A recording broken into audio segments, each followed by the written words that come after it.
बिस्मिल्लाहिर्रहमानिर्रहीम। Dear students and viewers, अस्सलाम वालेकुम।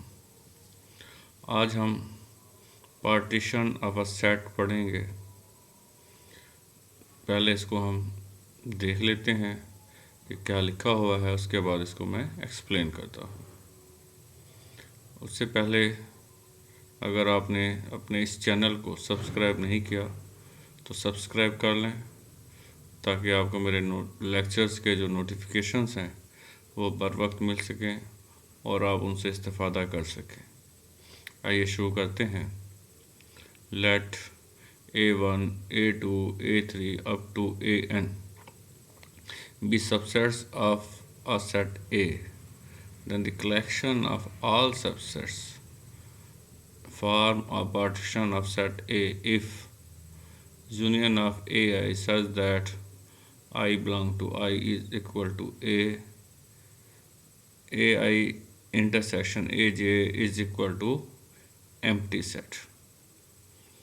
मतलब क्या है सबका, कि हमारे पास कोई सेट A है, उसके तमाम सबसेट्स को हम इकट्ठा करके एक सेट में लिख रहे हैं, और वो सेट क्या है, ये जनरल शेप हमने उसकी लिख दी है कि तमाम सबसेट्स को इकट्ठा करके हमने यहाँ लिख दिया, इस सेट में लिख दिया AI की शक्ल में। अब I जो है हमने, क्योंकि तादाद यहाँ पर जैसे लिखा हुआ ना n subsets A1, A2, A3 up to AN, इसका मतलब I जो है वो है तो इंटीजर यहाँ पर, और इसके मुताबिक क्या होगा, ये n तक जा रहा है ना। तो अब ये जो AI है ये तमाम सबसेट्स की कलेक्शन को शो कर रहा है, यानी कि ये जो सेट हमने लिखा हुआ है ये तमाम सबसेट्स की कलेक्शन को शो कर रहा है। और तमाम सबसेट्स का जब हम यूनियन लेंगे तो उसका जो रिज़ल्ट आएगा वो ओरिजिनल सेट A आ जाएगा। और ये जो सबसेट्स हैं ये इस टाइप के हैं कि कोई से भी दो सबसेट्स का जब हम इंटरसेक्शन लेंगे तो एम्प्टी सेट आएगा। कोई से भी दो सेट्स का जब हम, यानी कि यहाँ जो सबसेट्स मौजूद हैं उन सबसेट्स में से कोई से भी दो सबसेट्स का जब हम इंटरसेक्शन लेंगे तो रिज़ल्ट एम्प्टी सेट होगा। अब एक थ्योरम है, उस थ्योरम को हम देखते हैं। इस थ्योरम में हमें क्या कहा गया है, ये थ्योरम के late H be a sub group of a group G। ठीक है, ये थ्योरम की स्टेटमेंट आपके सामने मैं पढ़ रहा हूँ कि H क्या है, सब ग्रुप है ऑफ ए ग्रुप G का। Then the set of all left or right cosets of H in G defines a partition of G। तो फिर क्या होगा कि जो H है हमारे पास एक सब ग्रुप है, इसके तमाम लेफ्ट कोसेट्स की कलेक्शन ले लें हम, या तमाम राइट कोसेट्स की कलेक्शन ले लें, तो क्या करेंगे, G की पार्टीशन कर देंगे। यानी कि तमाम लेफ्ट कोसेट्स जो हैं उनका यूनियन जो है वो G के बराबर हो जाएगा, और कोई से भी दो लेफ्ट कोसेट्स का इंटरसेक्शन एम्प्टी सेट होगा। तब यहाँ पर तमाम लेफ्ट कोसेट्स की कलेक्शन ये सेट में मौजूद है, और ये तमाम डिस्टिंक्ट लेफ्ट कोसेट्स हैं। अब जब भी हम दो कोसेट्स लेते हैं किसी सेट के, तो या तो इक्वल होते हैं या डिस्टिंक्ट होते हैं। डिस्टिंक्ट होने का मतलब ये है कि उनमें कुछ भी कॉमन नहीं है। ठीक है जी। तो अब पार्टीशन हो रही है तो इसका मतलब है तमाम लेफ्ट कोसेट्स का यूनियन G के बराबर होगा, क्योंकि G की पार्टीशन हो रही है। और कोई से भी दो सबसेट्स का इंटरसेक्शन वो एम्प्टी सेट होगा। तो यहाँ पर दो लेफ्ट कोसेट ले लिए हमने, AH और BH, दोनों का इंटरसेक्शन एम्प्टी सेट होगा। अब इसको हम प्रूव करेंगे। हमने ये चीज़ प्रूव करनी है पहले कि यूनियन तमाम लेफ्ट कोसेट्स का G के बराबर है, और दो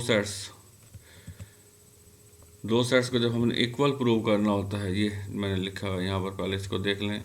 जब हमने दो सेट्स को इक्वल प्रूव करना होता है तो इसका मतलब ये होता है कि हम A को B का सबसेट प्रूव करते हैं और B को A का सबसेट प्रूव करते हैं। दो सेट्स इक्वल होते हैं, यानी कि दो सेट्स A और B वो इक्वल होंगे अगर A B का सबसेट हो और B जो है वो A का सबसेट हो। तब इस डेफिनेशन के मुताबिक ये एक सेट है जिसमें तमाम G के तमाम लेफ्ट कोसेट्स मौजूद हैं। ये दूसरा सेट है G, इन दोनों को हमने इक्वल प्रूव करना है, इसका मतलब हम यहाँ पर प्रूव करेंगे कि ये सेट, पहला सेट दूसरे का सबसेट है और दूसरा जो है वो पहले का सबसेट है, यानी कि लेफ़्ट साइड वाला सबसेट जो है, या लेफ़्ट साइड वाला जो सेट है वो राइट वाले सेट का सबसेट है, और राइट वाला सेट जो है वो लेफ़्ट वाले सेट का सबसेट है। तो ये हम पहले ये प्रूव कर रहे हैं कि जी जो है तमाम यूनियन का सबसेट है, तमाम लेफ्ट को सेट्स की जो यूनियन है उनका सबसेट है। अब ये दो चीज़ें हमने प्रूव करनी है कि जी यूनियन ऑफ ऑल लेफ्ट को सेट्स का सबसेट है, और यूनियन ऑफ ऑल लेफ्ट को सेट्स जो है वो जी का सबसेट है। अब हम कहते हैं जी ए जो है वो जी का एलिमेंट है। देन तो ए को हम लिख सकते हैं ए ई, ए तो जी का एलिमेंट हो गया, ई जो है वो आइडेंटिटी एलिमेंट हो गया लेफ्ट को सेट ए एच का। इसका मतलब है ए ई जो है वो ए एच में मौजूद है। अब ए, इसका मतलब ये हुआ कि ये वाला जो ए है इस ए एच के अंदर मौजूद है। अब ए क्योंकि ए एच में मौजूद है तो ए एच एक लेफ़्ट को सेट है, और जो यूनियन लेंगे जब हम लेफ़्ट को सेट्स की तो ए जो है उनकी यूनियन में भी मौजूद होगा, क्योंकि जब हम 2, 3, 4, 5 सेट्स की यूनियन लेते हैं तो कोई एलिमेंट अगर किसी एक सेट में मौजूद है तो यूनियन में लाजमी होता है। अब क्योंकि ए जो है ए एच में मौजूद है इसलिए यूनियन में भी ए मौजूद होगा, और ए किसका एलिमेंट है, जी का। इसका मतलब है जी जो है यूनियन ऑफ ऑल लेफ्ट को सेट्स जो है उनका सबसेट हो गया। तो ये हमने एक चीज़ प्रूव कर ली, यूँ कह लें। अब हम ये प्रूव करेंगे, ये कर हम देखेंगे कि यूनियन जो है तमाम लेफ्ट को सेट्स की वो जी का सबसेट है। क्यों सबसेट है, क्योंकि यूनियन जब भी हम तमाम सबसेट्स के लेंगे वो लाजमी बात है जी में मौजूद होगी जितने, क्योंकि तमाम ये जो सेट्स हैं ए एच तमाम के हैं जी के सबसेट्स हैं, और उनका जब हम यूनियन लेंगे वो सारा जी में मौजूद होगा। इसका मतलब है दूसरी चीज़ भी हमने प्रूव कर ली। तो अब 1 और 2 को जब हम कंबाइन करते हैं तो 1 और 2 को कंबाइन करने से ये दोनों 1 और 2 के रिज़ल्ट हैं। अब हमने प्रूव कर दिया, यहाँ पर समझें कि ए बी का सबसेट है और बी ए का सबसेट है। इसका मतलब क्या होगा कि ए और बी इक्वल हैं। तो यहाँ पर हमने वही लिख दिया कि जी जो है वो इक्वल है union of all left, union of set containing all left को सेट्स ऑफ एच इन जी। तो ये हमने एक हिस्सा उसका प्रूव कर लिया। अब दूसरा हिस्सा हमने प्रूव करना है, उसके लिए हमने क्या किया, ए एच और बी एच दो डिस्टिंक्ट लेफ्ट को सेट्स ले लिए एच के इन जी। अब ये इस तरीके से डिस्टिंक्ट हैं, इसका मतलब है दोनों आपस में इक्वल नहीं होंगे। अब हम क्या प्रूव करेंगे कि इन दोनों का जो इंटरसेक्शन है वो एम्प्टी सेट होगा, कोई डिस्टिंक्ट है। डिस्टिंक्ट होने का मतलब इनमें यही है कि इसमें कुछ भी कॉमन नहीं है। अब हम कंट्रेरी अज्यूम करते हैं कि ये एम्प्टी नहीं है, तो अभी एक्चुअली तो एम्प्टी है ना, ये हमने प्रूव करना है, लेकिन अज्यूम हम क्या कर रहे हैं, क्या सपोज कर रहे हैं कि ये एम्प्टी नहीं है। एम्प्टी नहीं है तो इसका मतलब है कोई एलिमेंट इसमें मौजूद होगा, वो एलिमेंट हमने क्या कर दिया, एक्स है। अब एक्स ए एच और बी एच के इंटरसेक्शन में मौजूद है। अब कोई सेट अगर, कोई एलिमेंट अगर इंटरसेक्शन में मौजूद है तो लाजमी बात है वो अलग अलग हर सेट में मौजूद होगा, क्योंकि इंटरसेक्शन में तो वही एलिमेंट आता है जो कॉमन होते हैं। अब क्योंकि ए एच और बी एच के इंटरसेक्शन में एक्स मौजूद है, इसका मतलब क्या हुआ कि एक्स जो है वो ए एच में भी मौजूद है और बी एच में भी मौजूद है। अब ए एच के एलिमेंट इस टाइप के हैं, X is equal to A H one, H one H का कोई एलिमेंट है। इसी तरह X is equal to B H two, H two कोई एच का एलिमेंट है, इसके मुताबिक लिख लिया हमने। अब ये दोनों एलिमेंट एक्स के इक्वल हैं, इसका मतलब हुआ कि दोनों आपस में बराबर होंगे, यानी कि लेफ़्ट साइड इक्वल है तो राइट साइड भी इक्वल होगी। तो ये हमने कर लिया। इसके बाद क्या किया हमने, ठीक है जी, लेफ़्ट साइड और राइट साइड ये दोनों को मतलब इक्वल करके लिख लिया हमने। अब हम क्या करते हैं कि हमने यहाँ से आप देखें तो इस H1 को यहाँ से ख़त्म करना है, इस H1 को ख़त्म करने के लिए H1 के इन्वर्स से हम बोथ साइड पर मल्टीप्लाई करेंगे और वो क्या होगी, पोस्ट मल्टीप्लाइंग होगी। तो जब हम मल्टीप्लाई करेंगे तो ये वाला H1 यहाँ पर इन्वर्स की होकर इधर आ जाएगा। ठीक है जी, तो ये हमने देखें यही लिखा हुआ है A=BH2 H1 इन्वर्स। अब इस जगह पर हम एसोसिएटिव प्रॉपर्टी अप्लाई कर सकते हैं। तो ये आप देखें तो ये हमने एसोसिएटिव प्रॉपर्टी लगा दी है। उसके बाद जब एसोसिएटिव प्रॉपर्टी लग गई तब ये दोनों क्योंकि H के एलिमेंट हैं आपस में मल्टीप्लाई हो रहे हैं, इन दोनों को कोई हम नया नाम दे देते हैं। वो नया नाम हमने H3 कह दिया और ये नाम हमने सिर्फ सिंप्लीफिकेशन के लिए दिया है, क्योंकि नाम को चेंज करना लाजमी नहीं है, लेकिन इसको सिंप्लीफिकेशन करने के लिए अपनी सहूलत के लिए हमने इसको क्या नाम दे दिया, H3 का। तो इस जगह पर H3 आ जाएगा तो एक इसके बराबर हो जाएगा BH3 के। ठीक हो गई ये बात। इसके बाद अब यहाँ से हम इस H3 को इधर ले आते हैं ताकि B की वैल्यू आ जाए हमारे पास। तो H3 इनवर्स से हम मल्टीप्लाई करेंगे बोथ साइड पर, तो B हमारे पास क्या आ जाएगा, AH3 इनवर्स। ठीक हो गई ये बात।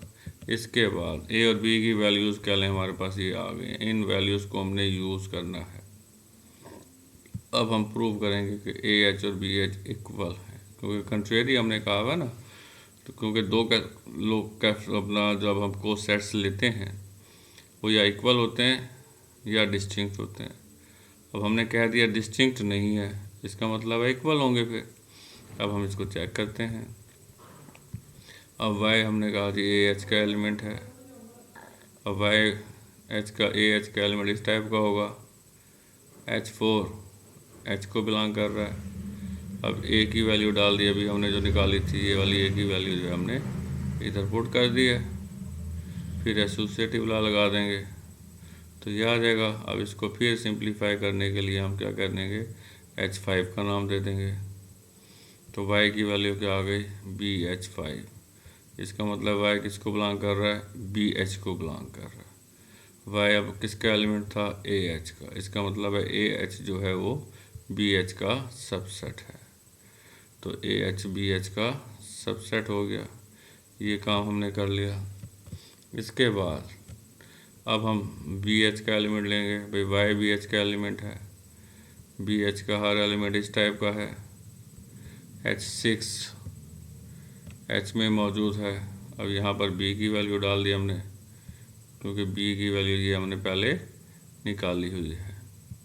B की वैल्यू डालने के बाद यहाँ पर एसोसिएटिव लॉ लगा दिया। जब एसोसिएटिव लॉ लगाएंगे हम तब ये एसोसिएटिव लॉ के बाद ये रकम हमारे पास आ गई। इसको फिर हम नया नाम दे देंगे सिंप्लीफिकेशन के लिए, और ये क्या कह दिया हमने, इसको H7 कह दिया। तो y AH7 हो गया। तो इस टाइप के एलिमेंट तो AH में मौजूद हैं, इसका मतलब है y AH में मौजूद है। तो y बेसिकली किसका एलिमेंट था, BH का। इसका मतलब है BH जो है वो AH का सबसेट हो गया। तो इक्वेशन 1 में हमने देखा था, जो एक्सप्रेशन 1 था कि AH जो है वो BH का सबसेट है। अब हमने प्रूव किया है BH जो है वो AH का सबसेट है। इसका मतलब है ये दोनों आपस में इक्वल हैं।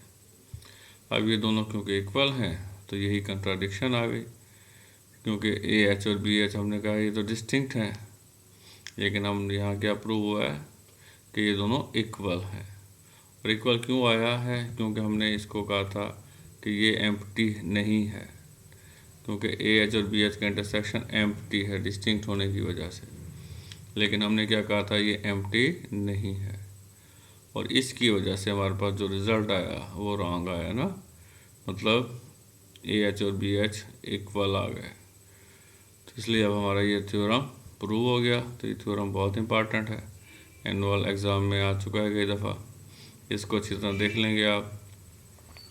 अब यहाँ पर index of a sub group of a group, तो इंडेक्स की क्या डेफिनेशन है, the index of a sub group of H in a group G is the number of left और right cosets of H in G and is denoted by index of H in G, और इन सब को हम पढ़ते क्या, index of H or G, तो उनको लिखने का स्टाइल थोड़ा सा चेंज है। अब इंडेक्स क्या चीज़ है सब ग्रुप का, कि नंबर ऑफ मतलब जो लेफ़्ट को सेट्स हैं किसी सेट के या राइट को सेट्स हैं उनकी तादाद उस सब ग्रुप का क्या कहलाती है, इंडेक्स कहलाती है। अब इसकी एग्जांपल देखते हैं हम। फाइंड द डिस्टिंक्ट लेफ्ट और राइट को सेट्स ऑफ ई, ये हमारे पास एक सेट है, सेट ऑफ इवन इंटीजर्स का। इसको हम इवन नंबर्स को 2n से डिनोट करते हैं, तो जनरल शेप ये है। अब इसको हमने बताना है कि अभी set of even number set of integers का सबसेट है ना, तब हमने बताना ये है कि इसके लेफ़्ट को सेट्स फाइंड करने हैं हमने। तब यहाँ पर 0 + ई, 0 हमने एलिमेंट लिया कोई इंटीजर यानी कि उसको ई में ऐड किया, ई के हर एलिमेंट में ऐड हो जाएगा। पहला एलिमेंट 0 था उसमें ऐड हो गया, दूसरा एलिमेंट +-2 था उसमें ऐड हो गया, तीसरा एलिमेंट +-4 था उसमें ऐड हो गया। तो ये हमारे पास एक लेफ़्ट को सेट आ गया। अब अगर हम 1 ऐड करें तो 1 ऐड करने से मतलब पहले 1 ऐड हुआ 0 में, फिर +-2 में 1 ऐड हुआ, फिर +-4 में 1 ऐड हुआ, तो हमारे पास क्या आ जाएगा, +-1 +-3 +-5। तो ये 2 लेफ़्ट को सेट्स आ गए हमारे पास। तब आप देखें ये वाले जो 2 हैं इन दोनों में कुछ कॉमन है, कुछ भी कॉमन नहीं है। क्यों नहीं है, क्योंकि एक में इवन इंटीजर्स हैं, दूसरे में ऑड इंटीजर्स हैं। तो यही 2 डिस्टिंक्ट लेफ़्ट को सेट्स बन रहे हैं, तो ये दोनों में कुछ भी कॉमन नहीं है। तो यहाँ पर हम यही बात लिख देंगे, we note that only left cosets of E in G are 0 + E and 1 + E. और अब हमने क्या देखा है कि इसमें हमारे पास इवन इंटीजर्स हैं, इसमें हमारे पास ऑड इंटीजर्स हैं। इवन और ऑड इंटीजर्स को इकट्ठा करेंगे जब हम, तो हमारे पास सेट ऑफ इंटीजर बन जाएगा। और जब इंटरसेक्शन लेंगे तो ये इवन है, ये ऑड है। इवन और ऑड में कुछ भी कॉमन नहीं है, इसलिए इंडेक्स का इन दोनों का इंटरसेक्शन क्या बन जाएगा, एम्प्टी सेट। इसका मतलब ये हुआ कि इंडेक्स ऑफ ई इन जी जो है वो 2 है। तो सेट ऑफ इवन इंटीजर्स का जब हम इंडेक्स फाइंड करते हैं जी में, सेट ऑफ इंटीजर्स में, वो कितना आता है, 2 आता है। तो ये हमारा रिज़ल्ट प्रूव हो गया। इसको अच्छे तरीके से देख लें। नेक्स्ट रिज़ल्ट हमने जो करना है वो लैग्रांज थ्योरम के हवाले से होगा। मोस्ट इम्पॉर्टेंट थ्योरम है इस चैप्टर का, बहुत दफ़ा एनुअल एग्ज़ाम में आया है, उसे अच्छे तरीके से आप देखेंगे। लेकिन उसके लिए ज़रूरी है कि आप पहले इसको अच्छे तरीके से करें, क्योंकि यही कंसेप्ट वहाँ भी यूज़ करना है हमने। तो ये आपका जो टॉपिक आज का कंप्लीट हो गया है। आप इसको अच्छे तरीके से कर लें। कोई प्रॉब्लम, कोई कन्फ्यूजन हो तो मुझे बताएंगे कमेंट करके, तो मुझे खुशी होगी उस इशू को रिज़ॉल्व करके। अब लास्ट बात वो यही है कि अगर आपने अपने इस चैनल को सब्सक्राइब नहीं किया तो लाजमी सब्सक्राइब करें, अपने दोस्तों से भी कहें ताकि ज़्यादा से ज़्यादा दोस्त, स्टूडेंट्स इससे इस्तेफ़ादा कर सकें। ये आपका अपना चैनल है, इसके मेन बेनिफिशरी आप खुद हैं। तो इसका फ़ायदा है ये लाइफ टाइम आपके लिए यूट्यूब पर अवेलेबल होगा। आप इसको जब चाहे देख सकते हैं, अपने दोस्तों को रिकमेंड कर सकते हैं, इसको देखें, आपके काम की चीज़ है। ओके जी, अल्लाह हाफिज़, wish you best of luck.